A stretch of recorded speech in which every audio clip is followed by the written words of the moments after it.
Merry Christmas. Yes, I just want to wish all of you guys a Merry Christmas, a very Merry Christmas. If you don't see me or hear from me by New Year's, I wish you the very best in the new year, and Happy New Year's to you as well. Okay, so as I mentioned in my previous video, I have something that I want to share with you. And what I have done here is I put together some still images for you, and these are the ones that I consider they meant most to me right there. And there's a few pictures there with a backstory and a lot of history behind these pictures. So this will be my Christmas gift to all of yous. And as well, I think this is coming from the Sasquatch as well. Again, as I mentioned in previous videos, you know, they don't have to come forward, right? They don't have to. You know, almost every time I go out there in all four of these locations. So I've got pictures from each of these locations. So these few images I wanted to put together for you. Again, I thank them, right? I'm very grateful to the clans, these forest people. Asowita, for coming forward. And a lot of people will say, well, you know, they should have, how come they don't just come walking out, or how come you don't have videos of them walking through the trees, those Bigfoot walking through the trees. Again, be careful what we watch, right? Because a lot of that is made up. And even though this is a good example, because we've known this clan here since 1972, and we see them, they do come out, but only once have they come out right in the open. Out of all those years, over 50 years, did they come right out in the open. And that was when my mom was the one who seen him first. It was the big male, the patriarch here from the Swan Lake clan. He come out in the moonlight, and it was almost like, you know, I think back, and it was almost like he was waiting till she got me out of bed. And when I made it to the window, when I finally got out of bed, I made myself to the window that allowed, it was a window facing south into the yard. And she said, look, do you see him? And immediately I could see him standing out there in the moonlight. As soon as we both focused in on him, he started to walk. And he made he swiftly but gracefully is the only way I could explain it. But he made his way east, across our yard, in through the ditch and onto the main road, and then into the trees on the east side of the road. Only a couple hours later to see if there was any tracks. And seeing, this is where, you know, we get into that dimensional. They're able to be half here, half out, because there was no tracks. Two sets of eyes, me and my mom. We watched him, and he left no trace that he even walked there. And there was 2 feet of snow on the ground. It was very cold. There was no wind. I had people say, well, maybe the snow drifted over the tracks. There was no wind. It was a clear, crisp, full moon. And the snow was glistening like emeralds, like diamonds. It was frosty, right? And no tracks. Not even not even a dip in the snow. But yes, these pictures, these clans, these like, they don't have to be doing this, right? They don't have to be doing this, and I think they're on board with me doing this. They have a story to tell, and they are teaching us. I do believe we have to take a back seat. Just take the back seat and keep an open mind. We're students, right? They're the teachers. I'm the student. We're all students. And I think things will just get better as we go forward. Okay, so I'm going to first bring up, we're going to start off. You can see this already. We're going to start off with the Bigfoot mud patch.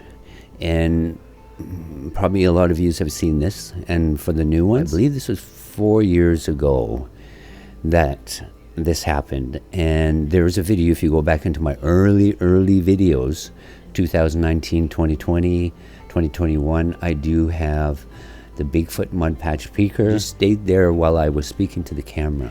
If you see my cursor here, you were looking at his nose, right in here, in his mouth, and his eyes would be back there. Yeah, it was kind of amazing, and I heard them too. When that day, I could hear them walking. Sam left me. He knew they were there because he just left. He wanted nothing to do with it.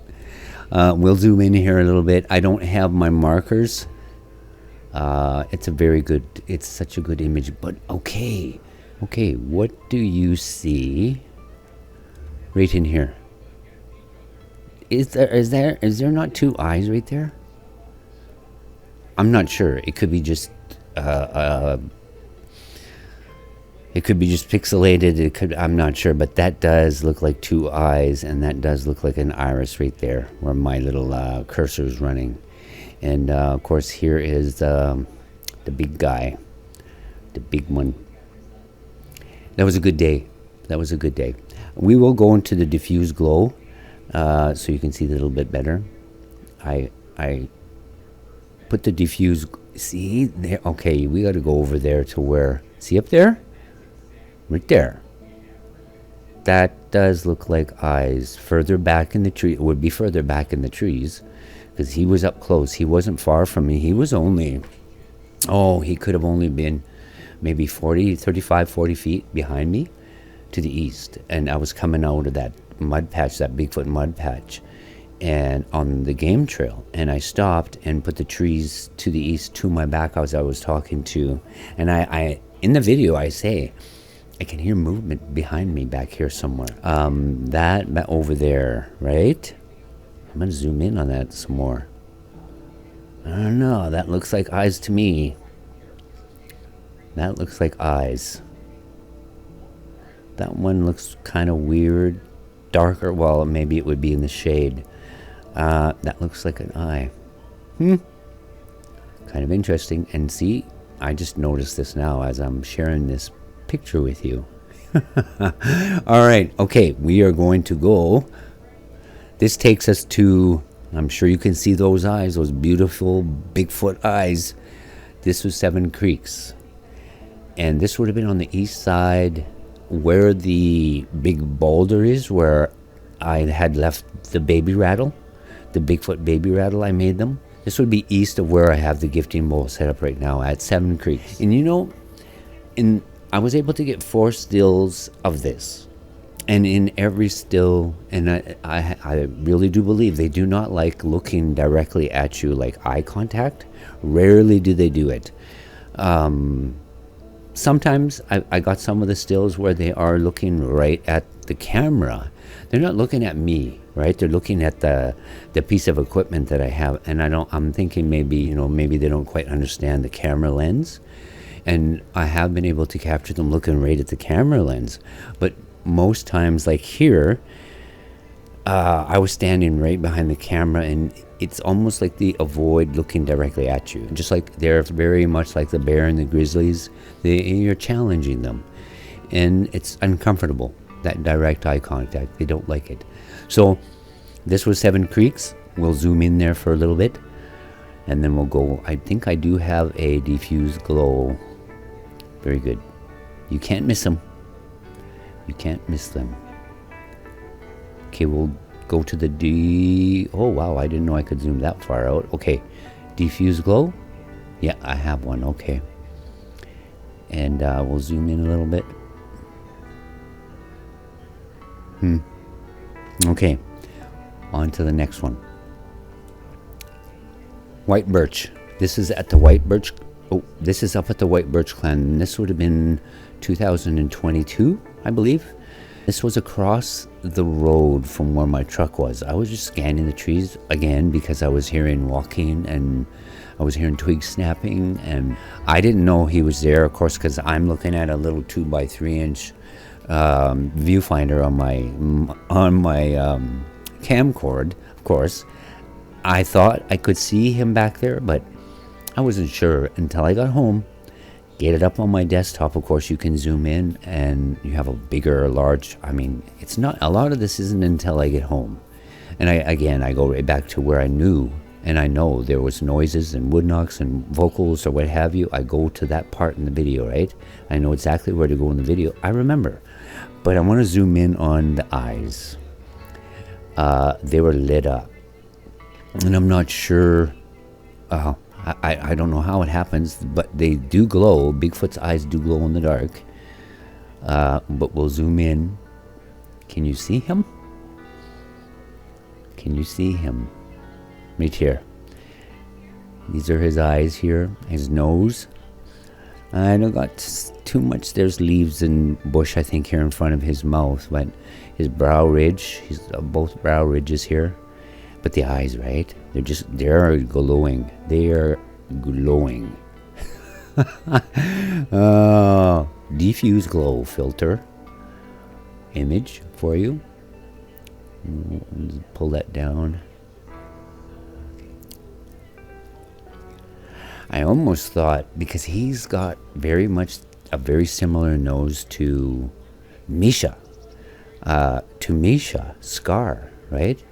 And it could be one of his siblings. It could be very much a relative of Misha's. I also call him Scar because of the scar on his eye. I do have an image for you here. The first time I saw him, and the first image I was able to get from him, I'm going to share with you here shortly. So anyway, yeah, this was at White Birch, one of the clan at White Birch. I'll zoom in a little bit closer there. Very good. Okay, let's go to the next image, and here we go. This was the very first time I saw Misha, Scar, and just a little bit story about his name that was given to me after I saw him, and I saw the group there. I was zooming in and into the leaves. That came in a dream. One of the that's 3 times now. The females, they've come and visited me in my dreams and in visions. These visions are very powerful. Like I wake up and I'm sitting up. I find myself sitting up when I wake up, like I'm right in it, right? It's kind of amazing to experience. But they told me his name, and I was always calling him Scar because of the scar on his right brow ridge, and it goes down. I mentioned it before. It goes down past his bottom eyelid. But we're going to zoom in here. I'm sure you can see him there already. And this was at Seven Creeks. And this is such a good picture of him. Oh my goodness. Okay. It is. The eye, right? Look at his eye. I could see them moving back there. I knew they were there. And I seen him in my 2x3-inch viewfinder. Not as clear as this, of course, because I'm looking at that little screen, but I knew I had one of them in my camera lens. And again, I get home, and here he is, right? Yeah.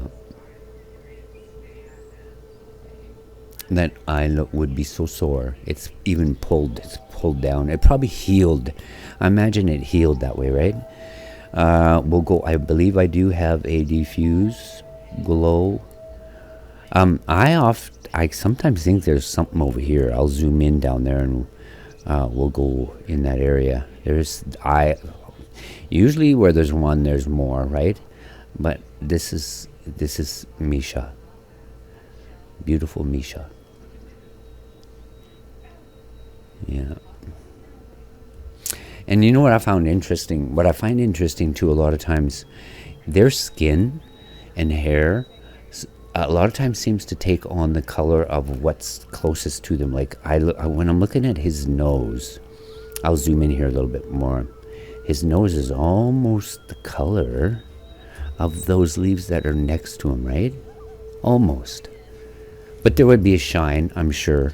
There you go, that's Misha. That was my first picture of a scar from Seven Creeks. But I mentioned this earlier, I'm pretty sure I have him at White Birch. And that is 25 to 30 miles apart.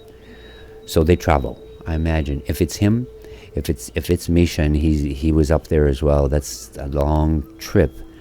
And he would have to, I don't know if they could do it in physical form. He'd have to cross a major highway and a couple of busy roads to get up in there. If it's him, right? If he was up there visiting, or maybe he was courting a female. We don't know any of that yet, right?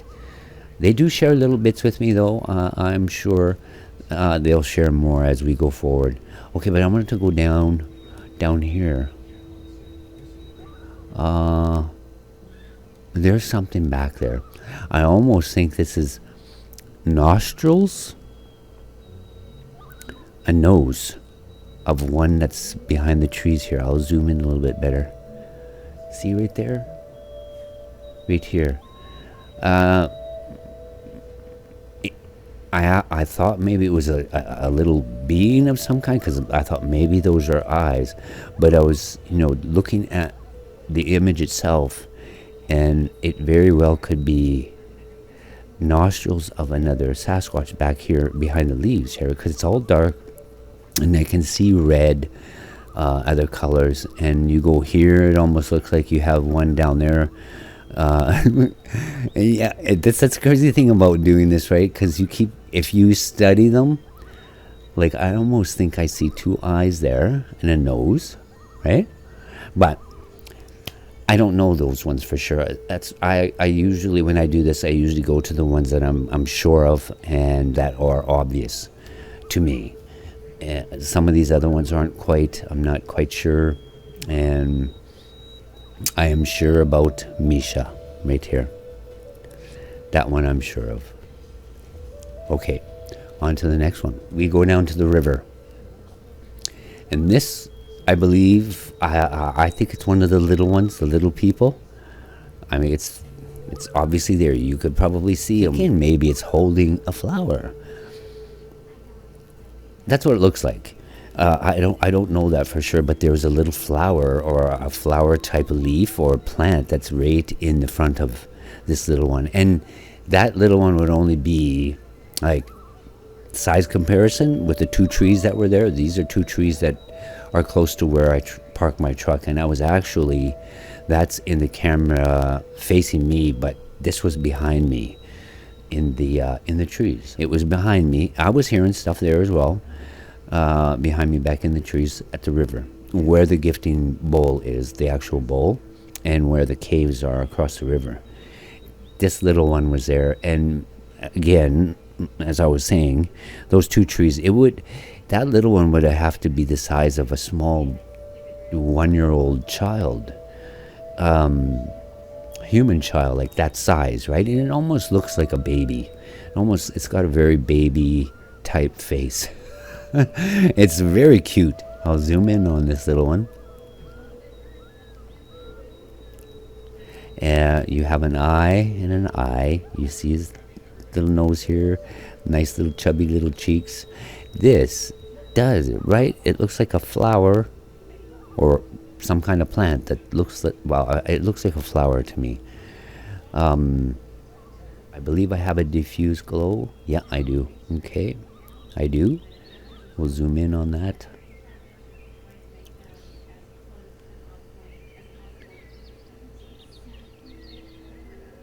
Very good. Very good.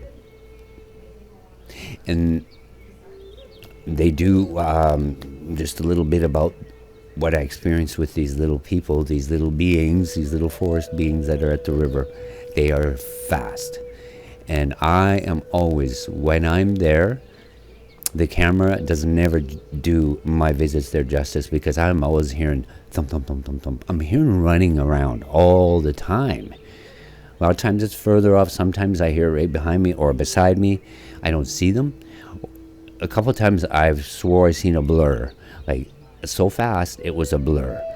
But and I hear little sing-song sounds and humming, little voices. It sounds like kids in the trees, little children talking.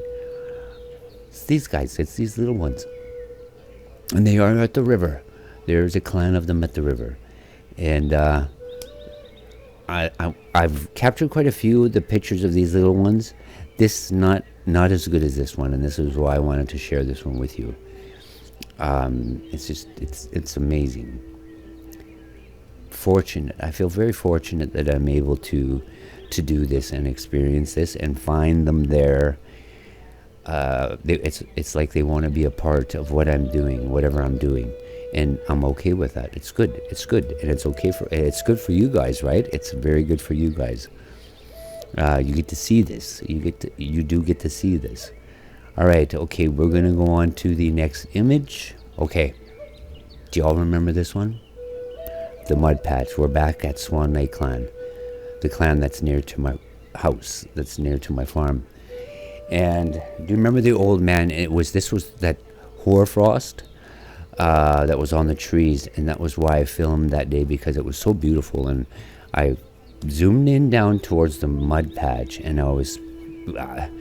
he was there, and there was also an old man that looked like forming out of the mist, out of the fog, out of the frost, or what have you, and he had wisps coming from his face and his beard, and it was just kind of amazing, right? He was just off to the left of the old man. He is stunning. He's one of the big males here from Swan Lake clan, from the clan here that's next to my property. I think when we first settled here was probably 67, 66 years ago, when my parents settled here and bought the land. I think we moved into their territory, because at the time there was nothing but trees here, forests. There was no farmers' fields. I mean, there were bush quarters. They weren't logged out yet. And so there was a lot of bush, a lot of forest here around the house and around the yard. And anyway, I think we moved into their territory, and they accepted us, right? They were okay with it. And like I said, we've been hearing, seeing, experiencing things from this clan for many, many years. But I want to share this one. They were there. They were just outside of the trail that comes out of the mud. You can almost see an eye, right? Almost. Maybe not quite. I believe I have a diffuse glow copy here. Yeah, there we go. Okay. Zoom in on that a little bit. Yes, you can kind of see an eye, right? Right there. All right, let's go on to the next image. We're headed down to Seven Creeks. I love this picture. Can you see him there? And this was very, very good, right? I was scanning through the trees. I believe I was moving my camera from kind of the northeast to the southeast, like along that muskeg. And as I moved my camera, when I watched, I think some of you have seen the video clip, he kind of took 2 steps. He took a couple steps in behind that group of trees, and I didn't see him in my little viewfinder. Of course, again, I'm looking at my little 2x3-inch viewfinder. But when I got home and I was reviewing my footage, he was there, and I just got like a second and a half of him moving screen left in behind these trees. It was very quick, but I managed to get this still. Second and a half, 2 seconds of video. And I'm going to zoom in, because I think there's something here I need to really point out. This was very good because you could see all of him. I just wished I could have got the head, right? The face. Down here, do you see right here? I'm sure that is his heel of his foot, the pad of his foot. We get about half of his foot showing, the bottom of his foot here, because his hair would be here. This would be his leg, his calf. And of course, this is his butt right here. You can see his hand, his fingers here. And the, almost like the underside, like the hair would be thinner where his arm is, and on the, you know, where your rib, where the underside of your arm, where your ribs are. You could see that here, right? Almost, but you can see his arm here. This would be his elbow, his shoulder, and almost a part of the back of his head up here. But it's a Bigfoot. That's a Bigfoot. That's a Sasquatch. And that's one of the clan at Seven Creeks. I think I do have a diffuse glow copy of this here. Yeah, we do. We have one. Okay, we'll zoom in a bit. Just a bit. So you can see that amazing Sasquatch. Oh, it's so amazing. It is amazing. I have fun doing this, you guys. I really, really do. It's work. Even putting all these videos together for you, editing and using all these different programs to try to put all this together. This is the best part of it, is finding them. And just, again, I feel blessed that they're coming out, right? They're coming out. And they want to be a part of this. Maybe they don't know exactly, but maybe they do, right? We don't know for sure, but it's like whatever I'm doing, they want to be a part of it. So that's good. Then we just keep going forward. In case anybody's wondering, if you go back a few of my videos before, where the gifting site is now at Seven Creeks, it's kind of that wicker type bowl I have sitting up there right now. The place that I had the bowl before I moved it to the new location, this is where this took place. And it was down near this muskeg, and it would be, maybe 3 miles south of where I have the bowl now.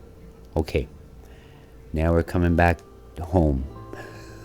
We're coming back to my place, Mint Patch. It was this last summer. They were back in there. Beautiful. This is just amazing. And this is another one of those game changers. This is another one of those things for you all. They have babies, right? They have little ones. They grow old. I have my mother and my grandmother many, many years ago before I was born.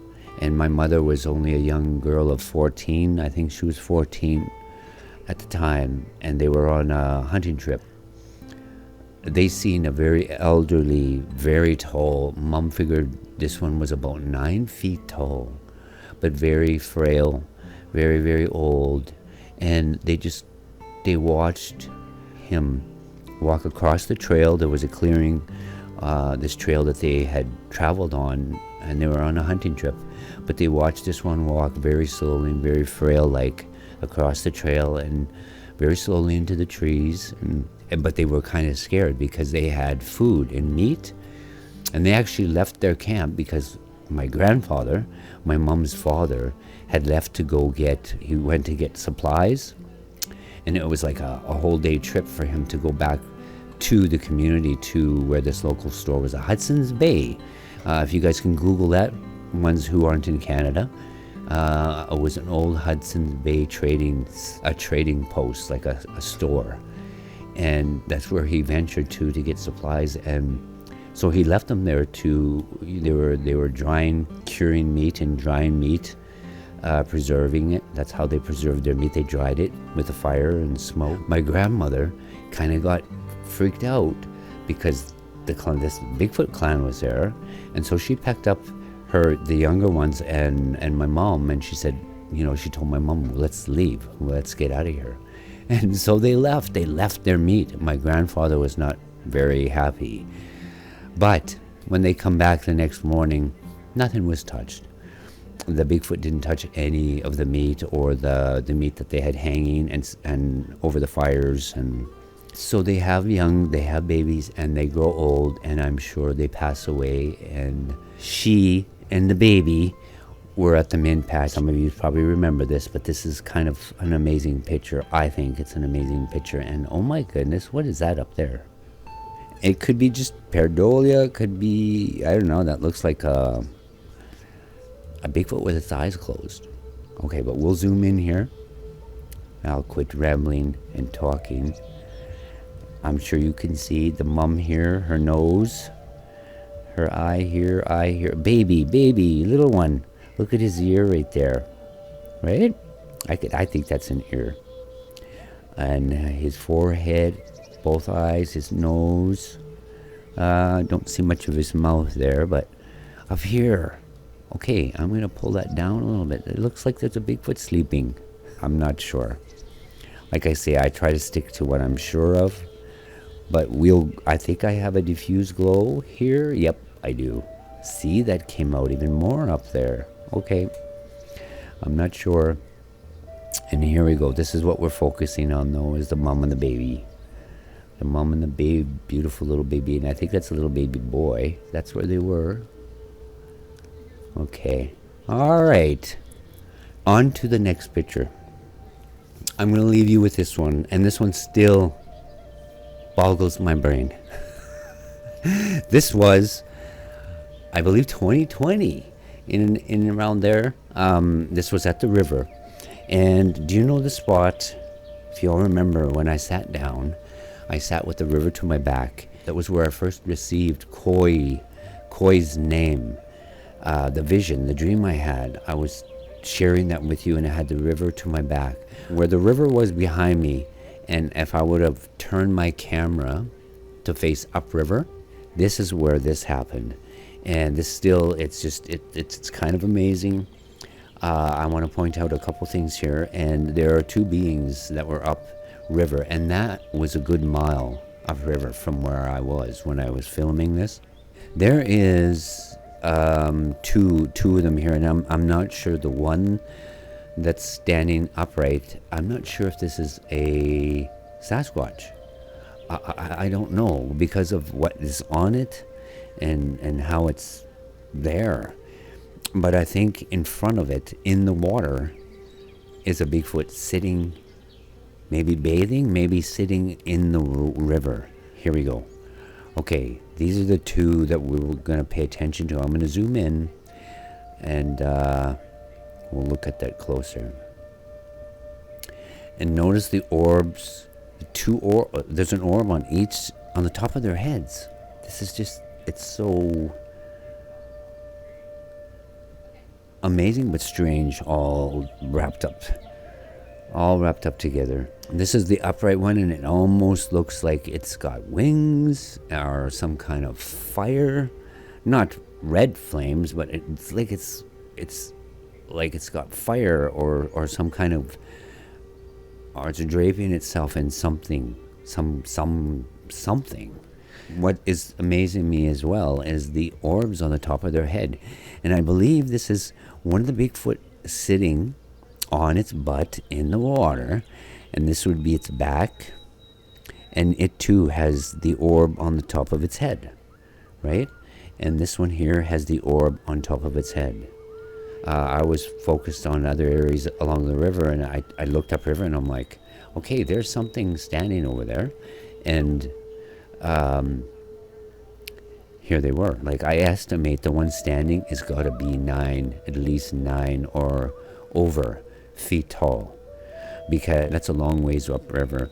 And I still, it's standing on top of this sandbar, I still would like to try to go there, and I would have to have somebody with me to film where I filmed from, and I go to where this being is standing up on that sandbar and do a size comparison video.